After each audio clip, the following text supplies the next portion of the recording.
at people to try to suppress their votes. So people might say, oh, well, why should I go and vote? Why should I leave work? Why should I leave what I'm doing here at home? Because it's already decided. So I'm just not going to vote. Or two, some people that say, well, I don't want to vote for a loser. I'll just, even though I don't really like this person, I'm going to vote for a winner. Okay. But I think, and I started calling around with my contacts in the lamestream fake media, and here's what I found out. The person they hung this on was this guy by the name of Bill Salmon, who is the vice president of political content at Fox. And this guy is beyond a never Trumper. He despises Fox. He despises Trump. Anything and everything to do with Trump. In fact, he has a history. This guy also wrote a book on how to influence an election. Okay, and here's the title of the book, which is, if this doesn't tell you this guy is a globalist, nothing will. The Evangelical President, George Bush's struggle to spread a moral democracy throughout the world. Okay, so a book about a globalist written by a globalist. Okay, and in addition to that, this guy's track record, it's my understanding that this guy is the guy who wrote all the questions from Megyn Kelly during the debates to take Trump out. Yeah. And in addition, the Murdochs, who are globalists, who sit on the Council on Foreign Relations, globalist think tank. The Murdochs have been very out front and very outspoken about their support of open borders, open, blatant, illegal migration. And guess who the Murdochs put in charge of the development of that program for their corporation, for their group? They put Salmon in charge of that. This is a guy who I believe willfully made that decision, and as it relates to voter suppression. It's kind of yeah. Right? And then look what they've just done this past week. So we had this whole Acosta thing. They joined Acosta's lawsuit, yeah. Right? Who did Fox file an amicus brief in support of? CNN. Acosta and CNN. Yeah. So again, we look at this, the vote. We had the before stuff going on with the voting machine. We had the during stuff going on with, hey, come on in here and vote. We're bringing a lot of people in. And then we had the Fox suppression side. Then we get into the after side. And that's and what better place to go to throw an election than Florida? And especially when you have this Brenda Snipes, this election official running Broward County. Yeah. Now, a couple things there. Brenda Snipes has a history, a 2-year history minimum, if not longer, of trying to throw elections, right? I mean, this guy, Tim Canova, who ran against Debbie Wasserman Schultz in 2016, filed charges against her for destruction of ballots. In May of 2018, took 2 years, but in May of 2018, a judge ruled, based on Canova's case, that Brenda Snipes, this election official, who, by the way, was appointed by Jeb Bush. Oh, another globalist. A judge ruled in May of 2018 that Snipes violated state and federal laws by destroying ballots that Canova, back in 2016, was seeking to look for voter irregularities in the primary. Okay, so first of all, when these charges were brought up against her in 2016, why didn't Rick Scott, the governor, and the attorney general of Florida, what's her name, Pam Bondi, why didn't they say, okay, wait, there are pending charges. You cannot be in charge of an election. You're out. Mhm. So right now, you know, Scott is battling Nelson for that Senate seat, and DeSantis is battling Gillum. Well, first of all, Scott is a victim of his own inactions. Why Brenda Snipes was still left in power in Broward County is beyond me. Mhm. And there's also been recurrent problems with Palm Beach County. So the counties that got devastated less than a month before by a Cat 4 hurricane, which are primarily Republican, by the way, conservative, they were fine with all their vote totals. Mhm. Yet for days and now weeks after, counties that were nowhere near a Cat 4 hurricane are still counting votes and still, I believe, making up votes. It takes time to fill them in rather than count them. Yeah. Right. So then it hits the other day, just a couple days ago, Feds investigating altered election documents tied to Florida Democratic Party.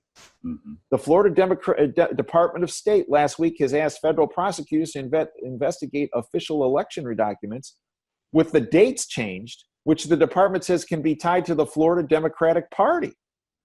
And that's according to Politico. So we have the before, we have the during, leading the charge was Fox for voter suppression. And then we have the after. And then we have Gillum in Florida, whose attorneys are saying, oh, well, ballots shouldn't be thrown out if they were filed by illegals. Right?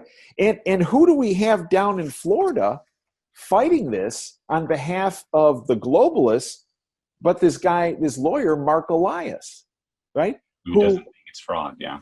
Right? So this is the same Mark Elias who was the lawyer for the Clinton campaign and the DNC. He was the guy who hired Fusion GPS to create the fake Russian dossier to get the illegal FISA warrants on surveilling Trump and his team. All this stuff is connected.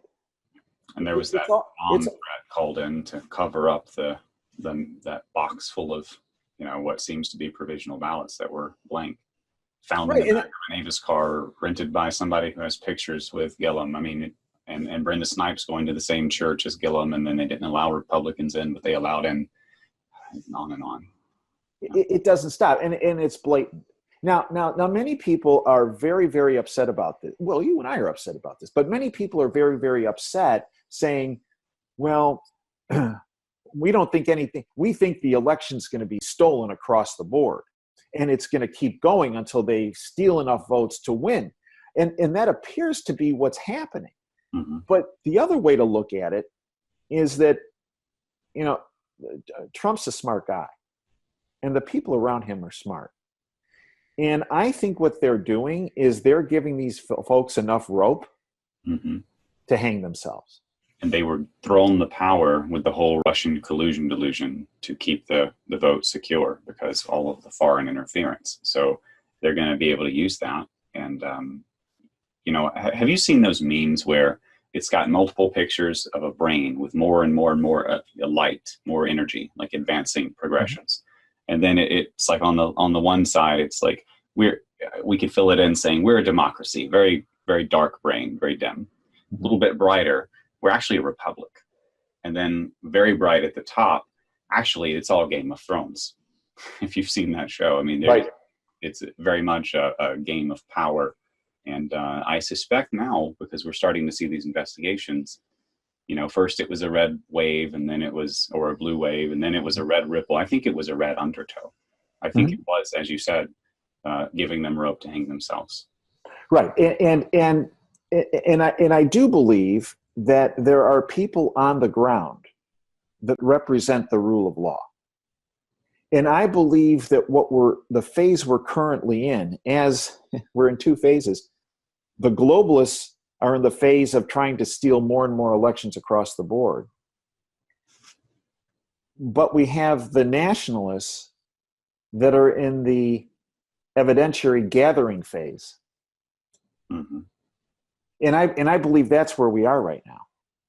I think it's inevitable. I mean, I think, and I also believe that Trump would know this. He's a smart guy, brilliant guy. I think that if we allow it to happen, we may as well give up. Trump will be impeached. His family will be persecuted till the end of time. There will never again be a fair election if they were able to cheat it right in front of everyone so blatantly.